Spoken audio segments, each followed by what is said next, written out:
Eva. Quiero sentir el calor de su boca y el animal desatado de su lengua y caminar sobre sus dientes desnuda. Encontraré su aliento y volaré siguiendo la paloma que cruza las palabras. Me tentará la manzana que cuelga en su garganta y la ignoraré porque 2000 años me han dado la experiencia. Un suspiro me arrastrará por todo su pecho y al fin, entre lágrimas rojas, encontraré a Dios palpitando en su trono. Confieso que le he robado el alma al corazón de Cristo, que maté una flor por la espalda y le disparé a la cigüeña. Confieso que me comí todas las manzanas, que suspiro 3 veces al encenderse la luna, que le mentí a la inocencia y golpeé a la ternura. Confieso que he deseado mis prójimos, que tengo pensamientos impuros con un santito. Confieso que me vendí por dinero, que no soy yo, y que he pecado de pensamiento, palabra y omisión, y confieso que no me arrepiento. Cuerpos desnudos por toda la ciudad, con el cordón umbilical atado a la tierra, con los brazos abiertos al beso del agua y el éxtasis del viento que quiebra una a una las gargantas. Los árboles se mueren después de haber saciado los deseos de Eva. Subo al Olimpo de tus ojos y descubro que el fuego es un relámpago del fósforo que muere después de haber encendido el infinito. Tú eres poetisa, ¿cierto? Eres profesora, poetisa. ¿Qué es la literatura para ti? Bueno, es una pregunta compleja porque en el fondo yo igual podría dar como una definición que tenga que ver más con lo académico, pero finalmente como que la literatura para mí ha sido parte de mi vida, en el sentido de que empecé a escribir desde que era muy niña y me he relacionado con escritores y con libros, no sé, desde los 20 en adelante. Entonces se ha transformado en parte de mi vida y en ese sentido, y viéndolo desde un punto de vista más personal, yo creo que la literatura para mí es una constante búsqueda, una búsqueda, ¿cierto?, de cosas nuevas, de mundos nuevos, tanto yo como lectora como escritora, porque igual creo que son 2 cosas distintas. Yo también soy muy buena lectora, entonces me pasa eso, que necesito como encontrar como mundos y caminos nuevos dentro de un texto. Creo que la literatura y la poesía en sí también ha influido en mi vida como una terapia, como algo como muy sentimental, íntimo, del cuerpo, de sacar hacia afuera. Y claro, yo escribí esa composición y después a lo largo de los años seguí escribiendo, tenía cuadernos, como con fecha, en vez de hacer diarios de vida, hacía como cuadernos de poemas. Y así fue, pues, y así fue como me fui haciendo poeta. ¿Cuál es tu mirada del mundo en este sentido? Claro, yo creo que uno va construyendo su identidad también, porque yo soy escritora y también he ido como construyendo parte de mi identidad que yo en su momento no tenía esa conciencia. Por ejemplo, yo nací en el campo, en Lasquemapu, en San Juan de la Costa, mi familia es huilliche, soy poeta mapuche. Pero como nosotros como que nunca nos cuestionamos como esas cosas, entonces como que no habíamos hecho, no sé, un análisis o una reflexión respecto como que tal vez éramos una cultura distinta. Pero cuando yo entro a la universidad, que era como salir un poco de la comunidad, me voy dando cuenta como de que había un grupo de estudiantes huilliche. Y claro, que me invitaron a participar, me fui haciendo parte, me invitaron a participar dentro del libro de los 20 poetas mapuche. Entonces creo que la mirada desde donde se ubica uno siempre va a ir cambiando, porque de alguna forma uno se va enriqueciendo como en el camino y también va de alguna forma viendo distintas las cosas o la vida de uno mismo, como uno de alguna forma va descubriendo el sentido que tienen algunos como hechos que uno vivió. O sea, para mí ha sido de alguna forma un camino también que tiene que ver mucho y una mirada que tiene que ver mucho hoy día con la literatura huilliche, con una identidad más lafkenche, con una mirada más desde el mar, desde la mujer, desde lo indígena, desde el campo. Entonces, a partir de ahí he ido construyendo una poesía que, si bien yo no puedo tampoco como, no sé, pues como transformarse de un día para otro en un sujeto mapuche completamente, porque no lo soy, yo creo que soy más champurra, mestiza, entonces de alguna forma tampoco uno va negando como lo que le tocó vivir, pues entonces como que he ido mezclando eso un poco en mi literatura. Y esa es mi mirada, es una mirada muy de resignificar el pasado, de tomar, por ejemplo, relatos orales, de traerlos al presente, de mezclarlos con lo que es no sé, una literatura más occidental, más moderna, de colocar la poesía en otros formatos. ¿Cómo podríamos definir tu poesía? ¿O cómo podrías definirla tú, mejor dicho?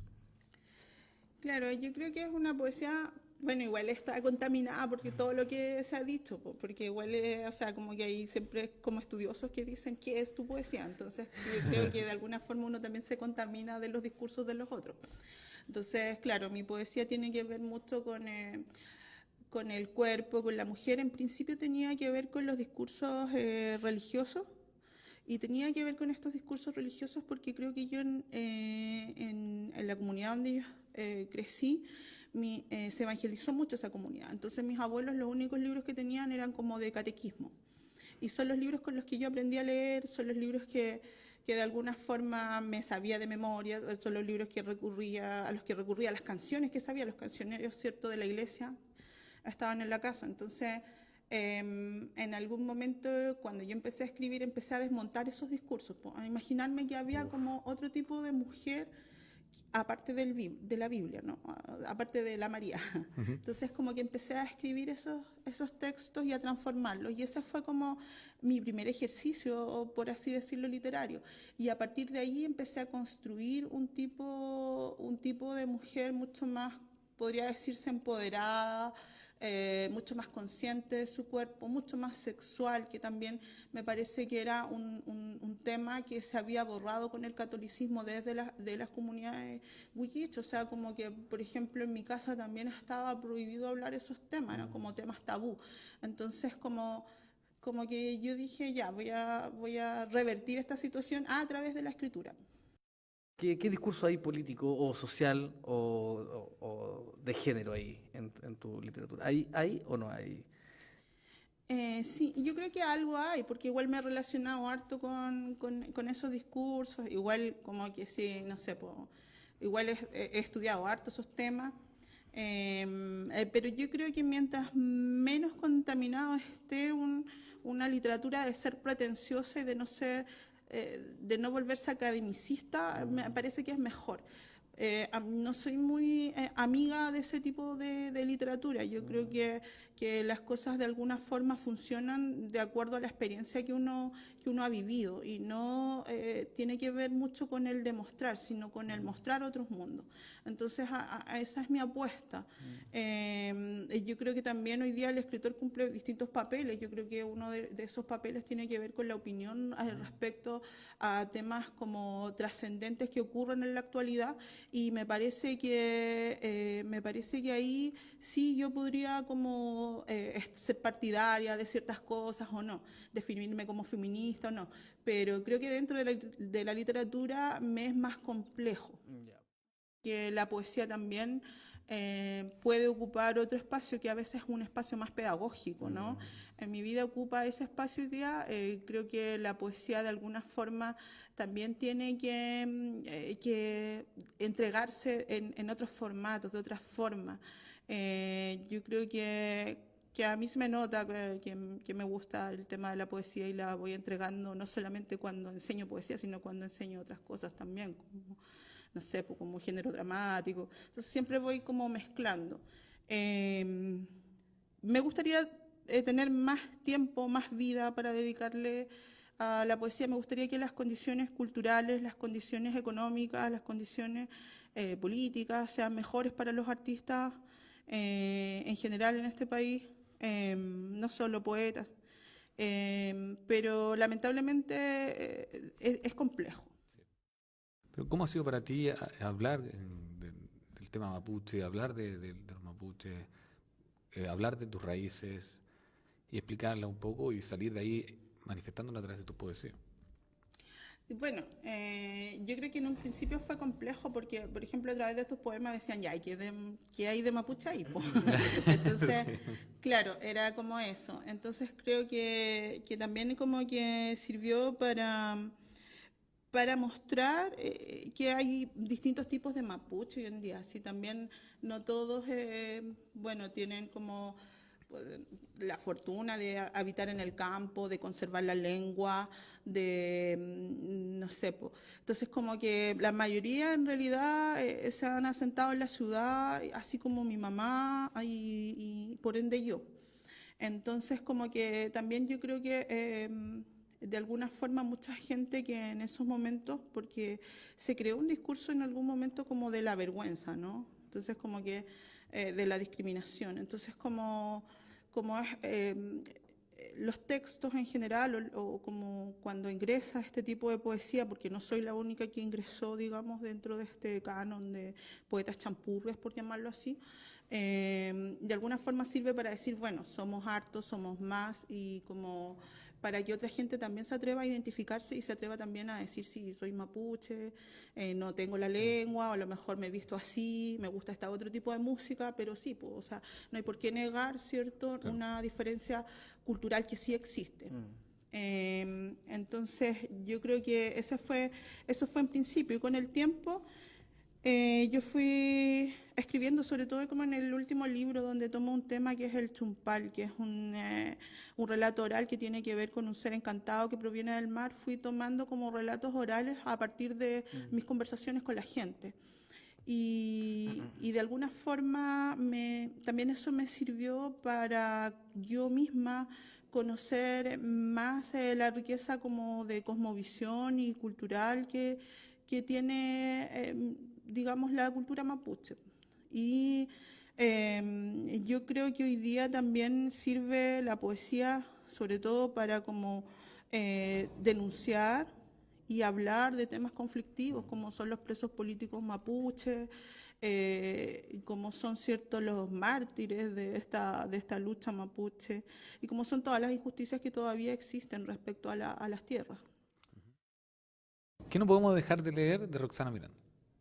De lo mío.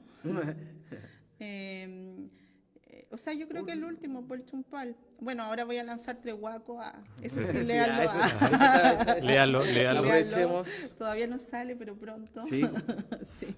Ya, ¿cuándo sale? Trehuaco significa perra de agua, que en realidad se iba a llamar Aguas Perras el libro, pero estaba como el asunto de que la editorial se ganó un fondo para traducirlo al mapudungún.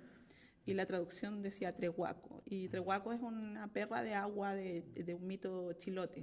Entonces me gustó más ese nombre. Sí. ¿Y cuándo sale? ¿Ya tiene fecha? Ahora en diciembre, que ¿Sí? está en imprenta. ¿Y de qué habla principalmente? Bueno, Trehuaco habla sobre islas. Entonces, como que de alguna forma primero está como la isla, como yo isla, como el cuerpo isla.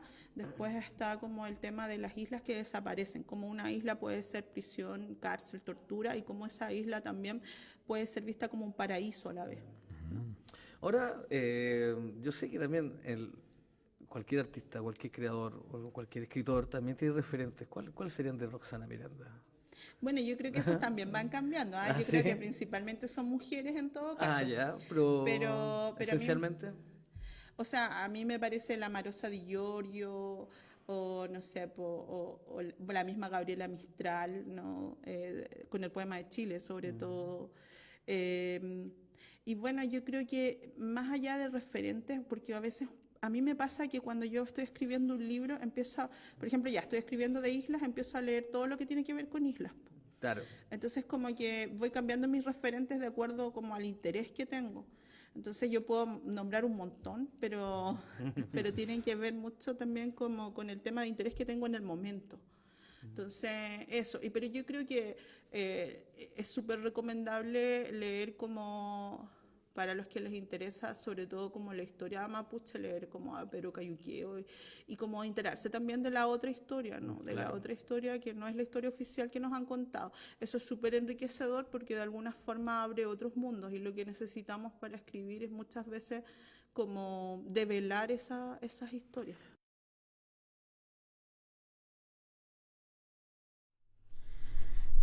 De aguas y barbecho. Viajas en mis venas, retuerces de placer al hueso, zapateas el estómago mientras te sacas el sombrero y me saluda tu alma con sus 4 dientes.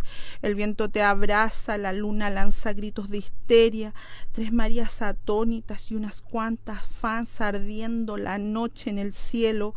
Desnudo, mi deseo se vuelve eufórico y enronquece en sus ganas. Desnudo con tus frutos te vienes y me tientas. Sacudirnos vieron entrar y salir del fruto derramado, partido en lo rojo y lo carnoso, revuelto en tierra y en hoja lo comimos, hasta la médula de pepa soltó el jugo. Expulsarnos han, mas la maravilla nos irá por dentro sellando la humedad, el vacío descubierto. Soy la maldita, la que puso manzana en tu boca, la que dio de la misma a los otros condenándolos bajo el sol a doblar la espalda, la que te besa en la boca cuando te traiciona, mientras tú en esta historia te lavas las manos, la de los ojos cerrados y la manzana atorada en la garganta. Voluntariamente abandona el prometido paraíso por la blanca fugacidad de los inviernos.